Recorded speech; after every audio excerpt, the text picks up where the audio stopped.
ሰላም ጤና ይስጥልን ተመልካቾቻችን ከአንከር ሚዲያ ዝግጅት ክፍል ያክብሮ ሰላምታችንን እናቀርባለን። በአማራ ክልል የሚካሄደውን የሉና ተጋድሎ የምናቀርብበት የዘውትር ከፋኖ መንደር የተሰኘውን መድረክ ነው ይዘን የመጣ ነው። እንድትከታተሉ እንጋብዛለን። በአራቱም የአማራ ቀጠናዎች የሉና ተጋድሎ ተጠናክሮ ቀጥሏል። በተለያዩ አካባቢዎች የአማራ ሕዝብ ክተት አውጇል። አርሶ አደሮችን ጨምሮ የተለያዩ የህብረተሰብ ክፍሎች መሳሪያቸውን አንስተው ከፋኖች ጎን እየተሰለፉ ነው። ዛሬ በተለያዩ አካባቢዎች ያሉትን የፋኖ ተጋድሎችን ተመለከቱ መረጃዎችን እናደርሳቸዋለን። የዘውትር ተሳታፊያችን መስመር ላይ ይገኛል። በጣም ነው ማመሰግነው። እንግዲህ እንደምንሰማው ከሆነ በተለያዩ አካባቢዎች ህዝቡ ያለውን መሳሪያ ይዞ እየወጣ ነው። ለሉና ተጋድሎ የመጨረሻው ሰልፍ ላይ እንደሚገኝ ነው በቪዲዮ ጭምር ተደግፈው የሚወጡ መረጃዎችን እያየን ያለ ነው። እስቲ ያለፉትን ቀናት በአማራ ክልል የሉና ተጋድሎ ዙሪያ ያሉትን መረጃዎች ብታካፍለን። በአማራ አራቱም ቀጠናዎች አካባቢ አሁንም የውጊያ ቀጠናዎች ሰፍተው በሰፊው ውጊያ እየተደረገ እንደሚገኝ መረጃዎች ዛሬ ደርሰውናል። በበርካታ አካባቢዎች የአገዛዙ ጦር በበርካታ ክፍለ ጦሮች እና ኮሮች ታጅቦ በመድፍ በዙ 23 እና ቻይና ሰራሽ ሞርተሮችን በመጠቀም በርካታ የፋኖ ይዞታዎችን ለመንጠቅ እንቅስቃሴ አድርጎ ነበረ። ነገር ግን የፋኖ ኃይሎች በመልሶ ማጥቃት በአንዳንድ ቦታም ቀድመው ቦታ በመያዝ የመጣውን ኃይል በጣም በከፍተኛ ደረጃ እየመቱት ይገኛሉ። በተለይ በትናንትናው ዕለት በምዕራብ ጎንደር የአማራ ፋኖ ብሔራዊ ኃይል ሰሜን አማራ ቀጠና ደጃዝማች አራተኛ ኮር በመተማ ወረዳ ሽመለ ጋራ ቀበሌ ከቀኑ 9 ሰዓት ጀምሮ ሆርጃሙስ ተብላ በምትጠቀሰው ቀበሌና ክሬቸርና ደሎሎ ቁጥር 1 መውጫ አዲስ ዓለም አካባቢ በሶስት አቅጣጫ የመጣውን የአገዛዙን ጦር ጠንካራ ጥቃት በመፈጸም ከፍተኛ ሰብአዊና ቁሳዊ ክሳራ እንዳደረሱበት ለማወቅ ተችሏል። ከ6 ክፍለ ጦር የተወጣጣ የበላይ እዝ አራተኛ ኮር ሰራዊት በወሰደው የተሳካ ማጥቃት ከ100 በላይ የአገዛዙ ጨራሽ የተባለ የኮማንዶ ኃይል መደምሰሱንና በዚህም በተደረገው ውጊያ ከ55 በላይ የአገዛዙ ጦር ቁስለኛ ማድረጋቸውንና በተጨማሪም ሲጓጓዝ የነበረ ወታደራዊ ተሽከርካሪ በተዘነዘረበት ማጥቃት ከፍተኛ ጉዳት እንደደረሰበት ለማወቅ ተችሏል። በዚሁ አካባቢ በማዕከላዊ ጎንደር በለሳ ወረዳ ባጃ በምትባል የፋኖ ይዞታ ላይ የበላይ ዘለቀ እዝ በፈጸመው ማጥቃት በባጃ ከተማ ላይ ሰፍሮ የነበረው የአገዛዙን ጦር ምሽግ ደርምሰው በመግባት የአገዛዙን ጦር በመደምሰስ ጉዳት ካደረሱበት በኋላ ከተማዋን መቆጣጠር መቻላቸውንና በተደረገው ውጊያም ከ35 በላይ የአገዛዙ ጦር መደምሰሱንና ቁጥሩ ያልታወቀ ቁስለኛ በኦራል መኪና ጭኖ ቅርብ ወደሆኑ የወታደራዊ ካምፖች መሸሽ መቻሉን ለማወቅ ተችሏል። ይህ በእንዲህ እንዳለ በትናንትናው ዕለትም እንዲሁ በአለፋ ወረዳ የሚገኘው የአገዛዙ ጦር ከሻውራና አጸደ ማርያም ማለትም ከአለፋ ወረዳ ዋና ከተማ ሻውራ እንዲሁም አጸደ ማርያም ተብላ ከምትጠቀሰው በሁለት ክፍለ ጦሮችን በመያዝ እንዲሁም ከሰሜን አቸፈር ወረዳ ሊበን ከተማለች ወረዳ ከተማ ሌላ አንድ ክፍለ ጦር በማንቀሳቀስና ከቋራ ወረዳ ገለጎ ዋና ከተማ በመነሳት ከፋኖ ኃይሎች ጋር ይዞታን ለመንጠቅ ከፍተኛ እንቅስቃሴ ያደረገው የአገዛዙ ጦር በአድዋ ክፍለ ጦር በመልሶ ማጥቃት ከፍተኛ ጉዳት ደርሶበት ወደ ኋላ ማፈግፈግ መቻሉን ለማወቅ ተችሏል። ይህ በእንዲህ እንዳለ የአገዛዙ ጦር በምዕራብ ጎጃም ከባህር ዳር በቅርብ ርቀት የሚገኙ አፈሳና ናዳ ከሚባሉ ከተሞችን ለመቆጣጠር ከዲኮል አባይ ማለትም ከወተት አባይ ከተማና ከገርጨጭ ከተማ ወታደራዊ ምሽግ በመነሳት አፈሳንና ናዳን ለመቆጣጠር ያደረገው ጥረት የ102ኛ የአማራ ፋኖ ብሔራዊ ኃይል ምዕራብ አማራ ቀጠና የቴዎድሮስ እዝ የ102ኛ ኮር 22ኛ ክፍለ ጦር 1ኛ ሻለቃ እንዲሁም በዚሁ እዝ የ105ኛ ኮር 55ኛ ክፍለ ጦር የተውጣጣ አንድ ሻለቃ በጋራ በፈጸሙት የመልሶ ማጥቃት ወፈ ሰማይ የሆነ ሰራዊት ወደ ከተማዋ ለመግባት ጥረት ቢያደርግም እነዚህ ሁለት ሻለቃ ኃይሎች መጣውን ከፍተኛ ቁጥር ያለውን መከላከያ ሰራዊት መተው መመለሳቸውና በተደረገው ውጊያም መስመራዊ መኮንኖችን ጨምሮ በርካታ የአገዛዙን ጦር መደምሰስ መቻላቸውን ለማወቅ ተችሏል። በሌላ አቅጣጫ በሰሜን ወሎ አካባቢ በራያ ቆቦ የአገዛዙ ሪፐብሊካን ጋር የአውጃኖን ክፍለ ጦር ለመምታት ወደ ጮቤ በር የተንቀሳቀሰ ሲሆን እስከዛሬው ቀን ድረስ ከአላማጣ ተነስቶ ወደ ጥሙጋ የመጣውን ጦር በከፍተኛ መልሶ ማጥቃት ጉዳት እንዳደረሱበትና በተደረገው ውጊያም ከ50 በላይ የሪፐብሊካን ጋርድ አባላት እንደተመቱና ከዚህ ቁጥር ያልተናነሰ የአገዛዙ ጦር መቁሰል መቻሉና በርካታ ምርኮኞች መገኘታቸውን ለማወቅ ተችሏል። ይህ ጨራሽ የተባለው የሪፐብሊካን ጋርድ አባል ባይባዋ በተባለች አካባቢ ምስራቅ አማራ ኮር አንድን ለማጥቃት በዙ 23 እና በሞርተር ታጅቦ የመጣውን በመልሶ ማጥቃት ደምስሰዋል ሲል አስታውቋል። ከዚህም ከዛም ድጋፍ እንዳያገኝ ተደርጎ አሁን በዚህ ሰዓት በተደረገው ውጊያ ጥሙጋ ትምህርት ቤት ሸሽቶ በመግባት ራሱን እየተከላከለ እንደሚገኝ ለማወቅ ተችሏል። ይህ በእንዲህ እንዳለ በቆቦ ከተማ ዙሪያ የዞብላምባ ክፍለ ጦር ከአገዛዙ ጦር ጋር ባደረገው የሌሊት ውጊያ በተለይ ከራኢላና አጣዋ ጋራ በተባሉ ምሽጎች ላይ ጥቃት በመፈጸም የአገዛዙ ጦር ከምሽጉ እንዲወጣ በማድረግ ያንን አካባቢ መልሰው መቆጣጠራቸውን አስታውቀዋል። አሁን ዘግይቶ የደረሰን ዜና አፋባሃ ቴዎድሮስ እዝ የ105ኛ ኮር 66ኛ ክፍለ ጦር ዳንጉር የምትባለውን ከተማ ለመቆጣጠር የመጣውን የአገዛዙ ጦር በተለይ በ5ኛ ሻለቃ ተመታ መመለሷንና እንዲሁም በሌላ አቅጣጫ ከጃዊ ተነስቶ ወደ ደንቀስ ሲጓዝ የነበረ የአገዛዙ ጦር የደፈጣ ጥቃት ተፈጽሞበት ወደ ኋላ መሸሽ መቻሉን ለማወቅ ተችሏል። በተደረገው ውጊያም 22 ክላሽ የተማረከ ሲሆን 2 ብሬን ሸንሸሎች ተማርከዋል። ከ800 በላይ የብሬን ጥይት ከ1000 በላይ ክላሽ ጥይት ሲገኝ 14 የእጅ ቦምቦችንና 1 የስናይፐር መነጽርን ጨምሮ 6 የስናይፐር ካዝናዎችን መማረክ ሲችሉ በርካታ ጦር ተደምስሶ ማንሳት ሳይችል ቀርቷል ተብሏል። በዚሁ አካባቢ ደንቀዝ የምትባለውን ከተማ እጅግ በጣም ወታደራዊ ቁልፍ ጠቀሜታ ያላትን ከተማ ለመቆጣጠር ስልታዊ የሆነ በሁለት አቅጣጫ ለማጥቃት ተንቀሳቅሶ የአማራ ፋኖ ብሔራዊ ኃይል ቴዎድሮስ እዝ የ105ኛ ኮር 66ኛ ክፍለ ጦር በ5ኛ ሻለቃ ብቻ መልሶ ማጥቃት የደረሰበት የአገዛዝ ጦር ከዛው አካባቢ ከደንቀዝ አካባቢ መሸሸት መቻሉንና ሊያጠቃ ተመቶ የተመለሰ መሆኑን ደረሰን ዜና ያመላክታል። በጣም ነው ማመሰግነው። እንግዲህ ከብዙ በጥቂቱ መረጃዎችን እንዳካፈልከን ነው የምገምተው። በተለያየ አካባቢ አሁንም ውጊያዎች ያሉበት ሁኔታ እንዳለ ነው መረጃዎች የሚያመለክቱት። ሰብሰብ አድርገን ደግሞ በሚቀጥለው የመረጃ ክፍለ ጊዜያችን እንመለስበታለን። በነገራችን ላይ የአማራ ፋኖ ብሔራዊ ኃይል አፋባና የአማራ ፋኖ ህዝባዊ ድርጅት አፋድ ፖለቲካዊ አንድነታቸውን ከጫፍ መድረሱንና ነገ ከነገ ወዲያ በቅርቡ ይህንን በይፋ የሚገልጹበት ጊዜ የተቃረበ መምጣቱን ነው የሰማነው። አንድነታቸውን ከማብሰራቸው በፊት ግን ወታደራዊ ጥምረት ፈጥረው በተለያዩ አውደ ውጊያዎች የጋራ ማጥቃት በማካሄድ ላይ መሆናቸውን ነው የምንሰማው። በጎንደርም በተለይ በሸዋ አካባቢ የአፋባና የአፋድ ኃይሎች በጋራ ሆነው በአገዛዙ ጥምር ሰራዊት ላይ ድሎችን እየተቀዳጁ እንዳለ ነው የሰማነው። ምናልባት የሁለቱ ቀድሞ የተጀመረው ወታደራዊ ጥምረት ወደ አንድነት የሚወስደውን ጉዞ ያጠናክረዋል የሚል ግምት ነው በብዙዎች ዘንድ የተወሰደው። እዚህ ላይ ምን ማለት ይቻላል? መሳይ በአጠቃላይ እኮ የአማራ ፋኖ ህዝባዊ ድርጅትና የአማራ ፋኖ ብሔራዊ ኃይል ሁለቱ አደረጃጀቶች በሰራዊት ደረጃም በአብላጫውም ደግሞ በአመራር ደረጃም ተጣልተውም ተጋጭተውም እኮ አያውቁም። አንዳንድ በግለሰብ ደረጃ ነገርን ከዚህና ከዛ እንዲሆን በማድረግ ከመንግስት ተልዕኮ ተሰጥቷቸው የገቡ ኃይሎች ተቀራርበው ተቀምጠው ውይይት እንዳያደርጉ ስለነበር ነው እንጂ ሁለቱ ኃይሎች እኮ 2 ዓመቱ ናቸዋል እኮ በተለያየ አቅጣጫ ከፍተኛ የሆነ ትብብር ሲያደርጉ ነው የነበሩት። በተለይ በጎንደርና በሸዋ አካባቢ እንዲሁም በወሎ አካባቢ ከፍተኛ የሆነ የጋራ ትንቅንቅ አድርገው የጋራ ድሎችንም ተጎናጽፈዋል። በተለይ የዛሬ 2 እና 3 ወር አካባቢ በማዕከላዊ ጎንደር ከጎንደር ከተማ በቅርብ ርቀት ከሚገኙት እንደ ቡሩባክስ ከአዲስ ዘመን ጀምሮ እስከ ጎንደር ባሉ ቀጠናዎች ላይ በአርኖ እና በጋርኖ አካባቢ የሚገኙ ቀበሌዎች ላይ ሁለቱም አደረጃጀቶች ከበለሳና ከደንቢያ በመነሳት በተለያየ አቅጣጫ አንደኛው እንዳይጠቃ ለማድረግ አንደኛው መንገድ በመዝጋት ሌላ ኃይል እንዳይመጣ በማድረግ ከፍተኛ የሆነ ትብብር ሲያደርጉ ነበረ። ይሄ ትብብር በጋራ እንዳይቀጥል ለማድረግ አንዳንድ የውስጥ አመራሮች ዛሬ ተጣርተው ወንፊቱ አስቸልኳቸው ወጠው ከመንግስት እጃቸውን የሰጡ ኃይሎች ከፍተኛ የሆነ ሴራ ሲጎነጉኑባቸው ስለነበር ነው እንጂ በመካከላቸው በሰራዊቱ ዘንድ መዋደድና ከፍተኛ የሆነ የጋራ ትብብር ሲደረግ እንደነበር ነው የሚታወቀው። በአጠቃላይ ግን ሁለቱ ኃይሎች አሁን በጋራ ውይይት ጀምረዋል። ወደ ፍጻሜው እየደረሱ ነው። ውጤቱም በዛው ልክ ምናልባትም ለመንግስት የማምሻ ዕድሜ ላይሰጡት እንደሚችሉ ነው አጠቃላይ ህብረት ውይይታቸው እያደረጉ ያሉት። ሁለቱ ኃይሎች በጋራ ቢጣመሩ ከመንግስት ኃይል ብቻ አይደለም አጠቃላይ በምስራቅ አፍሪካ በወታደራዊ ተጽዕኖ ፈጣሪነታቸው ሊስተካከላቸው የሚችል ኃይል ሊኖር አይችልም። እጅግ በጣም ከፍተኛ ቁጥር አካባቢ ወደኛው አካባቢ እንዳይሄድ የተደረገው ጎንደር፣ ጎጃም፣ ሸዋ፣ ወሎ እያሉ በመካከል ላይ ክፍተት ሲፈጥሩ የነበሩ ኃይሎች አሁን ዛሬ ወጥተዋል። እንግዲህ ውይይት እያደረጉ ነው። ውይይታቸውን በጣም የሰመረ ወደ መጨረሻው ጫፍ የደረሰ እንደሆነ ነው መረጃዎች እያመላከቱ የሚገኙት። መሳይ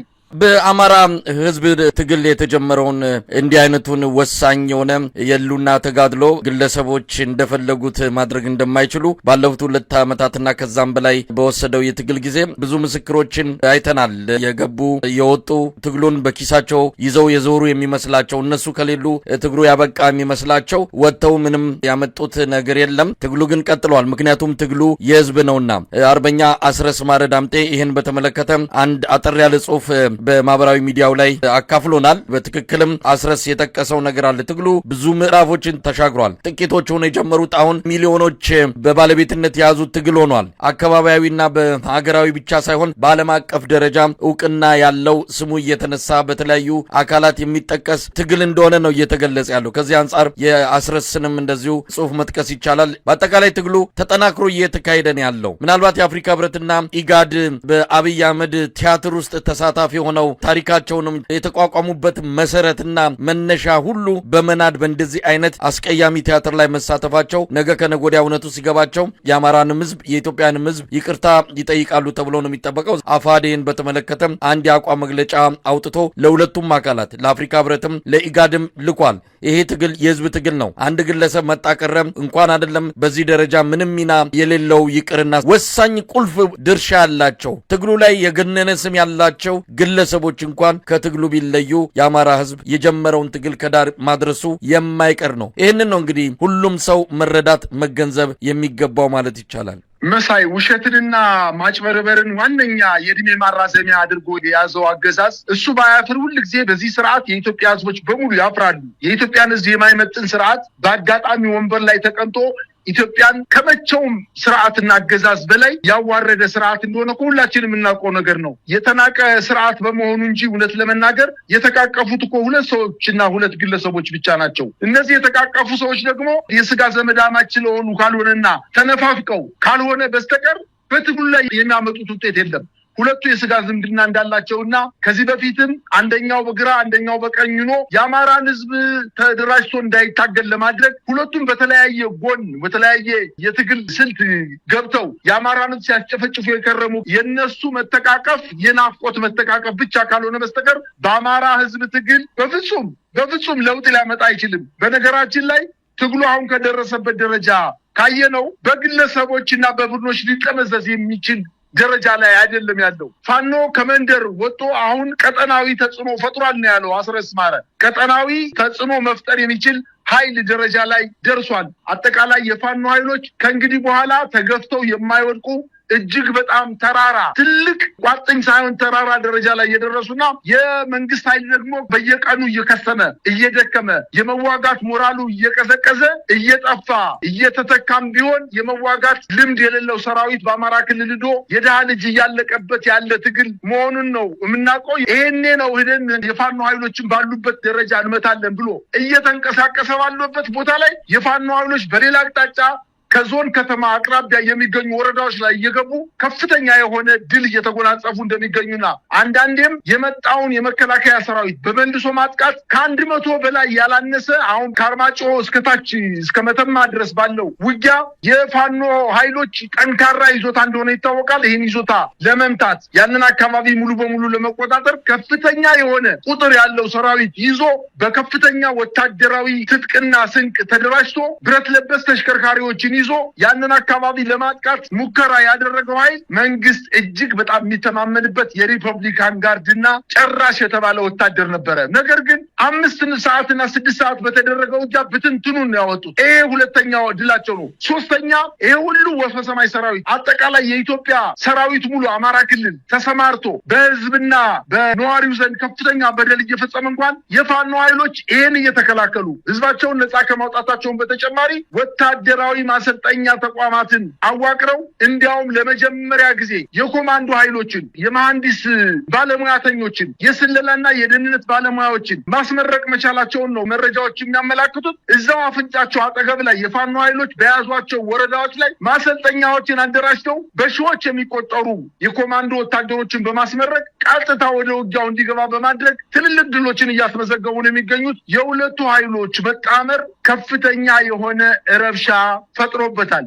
አንድ ግለሰብ መጥቶ የአፍሪካ ህብረት ደረጃውን ባልጠበቀ ሁኔታ ሁለት ወንድማማቾች ወይም ቤተሰቦች ተቃቅፈው ናፍቆታቸውን በሚወጡ ሰዓት ታዛቢ ሆኖ መገኘቱ እጅግ በጣም ያሳዝባል። እንዲያውም ለመጀመሪያ ጊዜ ነው የሚባለው ይሄ ነገር። ለመጀመሪያ ጊዜ እጁን የሰጠ ወታደር ወይንም እጁን የሰጠ አንድ ግለሰብ ተደራዳሪ ሆኖ ከመንግስት ጋር ሲቀርብ ይሄ በኢትዮጵያ ብቻ ሳይሆን በዓለም አቀፍ ደረጃም ተሰምቶም ታይቶም አይታወቅም። ከኋላው የተከተሉት ኃይሎች የሌሉት ከዚህ በፊትም ለበርካታ ጊዜ ከፋኖ ኃይሎች ተደብቆ አንዴ ሰሜን ወሎ፣ አንዴ ደቡብ ወሎ፣ አንዴ ደቡብ ጎንደር፣ አንዴ ሰሜን ሸዋ አካባቢ ሲንከራተት የነበረ ግለሰብ ዛሬ እጁን ሰጠ ተብሎ መንግስት ልክ እንደ ትልቅ ድል የኢትዮጵያን ሕዝብ ሊያታልል ሲሞክር ድል የጠማው ስርዓት እንደሆነ ነው መረጃዎችን እያየን ያለ ነው። በአጠቃላይ ግን ይሄ ነገር ነፋስ መጥቶ እንደሚበትነው ዳመና የአንድ ሳምንት ወሬ ከመሆን የሚዘል አይደለም ማለት ነው የምችለው። መሳይ እንግዲህ አስረስ ማረ ዳምጤ የአማራ ፋኖ ብሔራዊ ኃይል ሴንትራል ኮማንድ አባል የጻፈውን እንደው ለተመልካቾችም ብናካፍል ጥሩ ነው ብዬ ስላመንኩኝ ነው። የገጠምነው ጠላት የተሸነፈ ነው። ፖለቲካው የተምታታበት ከራሱ አልፎ ውሸትና ማጭበርበርን ለዓለም አቀፍ ተቋማት ጭምር ያስተማረ የሚያደርገው መላቅጦ የጠፋበት በህዝብ የተናቀ በዓለም ፊት ሞገስ ያጣ አገዛዝ ነው። ይህ ውጤት እንዲመጣ ላለፉት ድፍን 4 ዓመታትና ከዚያ በላይ በጠራ መስመር በጽናትና በድፍረት በመታገላችንና በማታገላችን ኩራት ይሰማናል። ከብዙ መስዋዕትነት በኋላ ይህንን ትግል ከግለሰቦች ተጽዕኖ አውጥተን የትውልድ አድርገነዋል። የአማራ ህልውና ትግል ማንም በኪሱ ይዞት የሚዞረው አጀንዳ አይደለም። የሆነ ቡድን ወይም ግለሰብ ሲፈልግ የሚያነሳው ሳይፈልግ የሚጥለው እንዳይሆን አድርገነዋል። የፋኖን እንቅስቃሴ ከመንደር አውጥተን የቀጠናው ተጽዕኖ ፈጣሪ ኃይል ማድረግ ችለናል። የአማራን ፖለቲካም ዓለም በአንክሮ እንዲያየው ማድረግ ተችሏል። የቀጠናውን ኃይሎች የማስተባበር ኃላፊነትን መሸከም የሚችል የአመራር ቋት በመፍጠር ላይ ነው። ድንጋይ ነክሰን ከነጣቂዎችና ከሰንጣቂዎች የጠበቅነውን ትግል ለባላደራው ትውልድ እናስረክበዋለን። መሪያቸው በጠላት ጫና በተሰደዱና መንግስታዊ መዋቅር በፈረሰ ጊዜም ጭምር ሀገር ያቆዩ የኢትዮጵያን ህብራዊ ማንነት ከቅኝ ገዢዎች የጠበቁ የአርበኞች ልጆች ነን ብሏል አርበኛ አስረስ ማረ ዳምጤ። ትልቅ መልእክት ነው በእውነቱ። በነገራችን ላይ የአማራ ህዝብ ቀደም ሲል በመግቢያ ላይ እንደገለጽኩትም አሁን ሆ ብሎ እየተነሳ ነው፣ እየተመመ ነው። ትልልቅ ኃይሎች እየተፈጠሩ ነው ያሉት። ፋኖች አሁን ጫካ ብቻ አይደለም የሚገኙት፣ በየከተማውም ህዝቡ ራሱን እያደራጀ ነው። ለማይቀረው የነጻነት የህልውና ተጋድሎ ከያሉበት የፋኖችን ጥሪ ሰምተው የአማራ ተወላጆች እየወጡ ነው። ቪዲዮዎች የሚያሳዩት ይህን ነው። በየቦታው ስልጠና እየተሰጠ ነው። ከምን ጊዜውም በላይ ፋኖ በጎንም ወደ ላይም ስፋቱን ቁመቱን እየጨመረ የመጣም ትልቅ የገዘፈ ኃይል እየሆነ መጥቷል። ስለዚህ የነ አፍሪካ ህብረትም የነ ኢጋድም እንዲህ አይነቱን አይናቸውን ጨፍነው በአብይ ዜማ የመደነሳቸው የሰሞኑ ቲያትር ነገ ከነጎዲያ በግለሰብ ደረጃ እንደ ተቋምም የሚጠየቁበት ጊዜ የሚመጣ ይሆናል። ለማንኛውም የአማራ ህዝብ እየሰጠ ያለው ምላሽ እንዴት ማየት ይቻላል? የህዝብን አደራ ተሸክሞ የነጻነት ታጋይ የሚባል ደረጃ ላይ የደረሰ አመራሮች ፋኖ አሉት። በርካታ የአማራ እናቶች ወንድ ልጆችን ወልደዋል፣ ሴት ልጆችን ወልደዋል። ለህዝባቸው ታማኙ ነው ድንጋይ ተንተርሰው አደራጅተው ሰራዊት አቅም ገንብተው የአማራ ክልልን ህዝብ ነጻ የሚያወጡበት ጊዜ እየደረሰ እንደሆነ አሁን ከሚሰጠው መግለጫ ስናይ እውነት ተስፋ በጣም ትልቅ የአማራ ህዝብ ትልቅ ተስፋ ያለው ህዝብ እንደሆነ ነው ለማየት የቻልነው። እነዚህ ሰዎች ደልቷቸው አይደለም ድንጋይ ተንተርሰው ምናልባትም ያልበሰለ ነገር በልተው ገላቸውን ሳይታጠቡ ልብሳቸውን ሳይቀይሩ ከ20 እና ከ15 ኪሎ በላይ ትጥቅና ስንቅ ተሸክመው ለረጅም ጊዜ እየተጓዙ ከጠላት ድሮንና አረር ለማምለጥ በጫካ ውስጥ እየኖሩ አስፈላጊ ሲሆንም ደግሞ ወደ ከተሞች ገብተው ዘልቀው የህዝብን ብሶትና በደል ለመበቀል ከፍተኛ የሆነ ዘመቻ እያደረጉ ከጎናቸው በጣም የሚወዷቸው በአይን ቅጽበት ጓደኞቻቸው መስዋዕት እየሆኑ ለአማራ ህዝብ እነዚህ ናቸው ታጋይ የሚባሉት። የአማራ ክልል ትግል ልክ እንደ ኮለል እንዳለ የምንጭ ውሃ እየጠራ እየመጣ ቢሆንም አገዛዙ ከላካቸው ተላላኪ ባንዳዎች ውጪ አሁንም ትግሉ ሰኞ ተጀምሮ ማክሰኞ ያልቃል ብለው የራሳቸውን ፍላጎት ለማስፈጸም አብረው ተደባልቀው ትግሉን መስመሩ አቅጣጫውን እንዲስት ለማድረግ እንቅስቃሴ የሚያደርጉ አይጠፉ። እነዚህ ሰዎች አሁንም የፋኖ ኃይሎች በተለያየ ቦታ ግምገማ እያደረጉ ነው። ከህዝባቸው ጋር ውይይት እያደረጉ ነው። በህዝብ አስተዳደር ላይ ቀጥተኛ ጣልቃ ሳይገቡ ህዝብን ነጻ ባወጡት አካባቢ እየሰበሰቡ ህዝቡን አደራጅተው ምርጫ በማድረግ የራሳቸውን እዛ አካባቢ የሚኖረውን ህዝብ አመራር በመምረጥ በርካታ ቀበሌዎች እፎይ ብለው ማድረግ ጀምረዋል። ይሄ ነው እኮ ታጋይ ማለት ህዝብን ከራስ በላይ አድርጎ ከህዝብ በታች ሆኖ የህዝብን ፍላጎት ማሟላት፣ ህይወትን መስጠት፣ መጠማት፣ መራብ፣ መራዝ ማለት ታጋይ ማለት ይህ ነው። ስለዚህ በትግል ማዕከል ብዙ ውጣ ውረዶች አሉ። እነዚህን ውጣ ውረዶች ተሸክመው የገባቸው የነፃ አውጪ ታጋዮች ከፍተኛ ዋጋ እየከፈሉ አሁንም በሰፊው እየቀጠሉበት እንደሆነ ነው መረጃዎች የሚያመላክቱት። እውነት ለመናገር አሁን በበርካታ አካባቢዎች ላይ አሁንም ውጊያዎች በአዲስ መልክ ተቀስቅሰው የፋኖ ኃይሎች ከመልሶ ማጥቃት ወደ ሙሉ ማጥቃት፣ ከመልሶ ማጥቃት ወደ ሙሉ ማጥቃት፣ ከመከላከል ወደ ሙሉ ማጥቃት ተሸጋግረው በበርካታ አካባቢዎች ላይ በ20 እና በ30 በመቶዎች የሚቆጠሩ የመከላከያ ሰራዊት አባላትን መግደል፣ መማረክ እና ስቦ ማስከዳት ስልትን እየተጠቀሙ የመከላከያ ሰራዊቱን ልክ ቅንቅን እንደበላው አገዳ ባዶ እያደረጉት እንደሆነ ነው መረጃዎች የሚያመላክቱት። መንግስት ደግሞ እጅግ በጣም ተጨንቋል። አሁን የአፍሪካ ህብረትንም ይሁን የኢጋድ ወይም የምስራቅ አፍሪካ በይነ መንግስታት የትብብር ድርጅትን ይሁን ሌሎችንም የአውሮፓንም የአሜሪካንም አጠቃላይ የምዕራብ መንግስታትን አምጥቶ ያደራድር እሱ አይደለም። የአማራ ህዝብ ጥያቄ እሱ አይደለም። ትግሉ ወደፊት ይቀጥላል፣ ድልም ይገኛል በአጭር ጊዜ ውስጥ ማለት ነው የምችለው። መሳይ በጣም ነው የማመሰግነው። ያንተን ቃል ለመድገም ያህል ነው። ድሉ በአጭር ጊዜ ይገኛል። የህዝብ ትግል ነው። አብይ አህመድ የመጨረሻው መጀመሪያ ላይ ይገኛል። የሚያደርጋቸው ነገሮች ሁሉ የተስፋ መቁረጥ እንደሆነ እየታዘብን ነው። አቶ ታዬ ደንደዓ ላይ የ7 ዓመት ከ2 ወር እስራት የበየነው በሌላ በምንም አይደለም። ይካሄዳል የተባለው የኢሃፓ ስብሰባ በእጅ አዙር እንዲጨናገፍ ወይም ደግሞ እንዳይካሄድ ያደረገው አገዛዙ ነው። በአንድ ጎን ደብዳቤ አድርጉ የሚል ይሰጣል፣ በሌላ ጎን የሆቴሎቹን ባለቤቶች ጫና እየፈጠረ አዳራሽ እንዲከለክሉ አድርጓል። አብይ አህመድ በሐሳብም ሆነ በዲሞክራሲያዊ መንገድ የሚታገሉ ኢትዮጵያውያንን በሙሉ እስር ቤት እያስገባ በሩን እየከረቸመ ለጫካ ትግል፣ ለመሳሪያ ትግል ህዝቡን እየገፋ የሚገኝበት ሁኔታ ነው የተፈጠረው። የመጨረሻ ደረጃ ላይ ነው የሚገኘው። እንግዲህ አብረን የምናየው ነው። ፋኖ የትግሉን መሪነት ይዟል። ሌሎች ኃይሎችም አብረው ይህንን አገዛዝ ከስልጣን አስወግደው በኢትዮጵያ ሁሉም አሻራው ያረፈበት ዲሞክራሲያዊ መንግስት እንደሚመሰረት ምንም ጥርጥር የለውም። ሊነጋ ሲል ይጨልማል። አሁን ድቅድቅ ውስጥ እንኳን ብንሆንም መንጋቱ አይቀርም የሚለው የሁላችንም ተስፋ በቅርቡ የምናየው ይሆናል። በጣም ነው ማመሰግነው። እግዚአብሔር ይስጥልኝ። እኔም አመሰግናለሁ።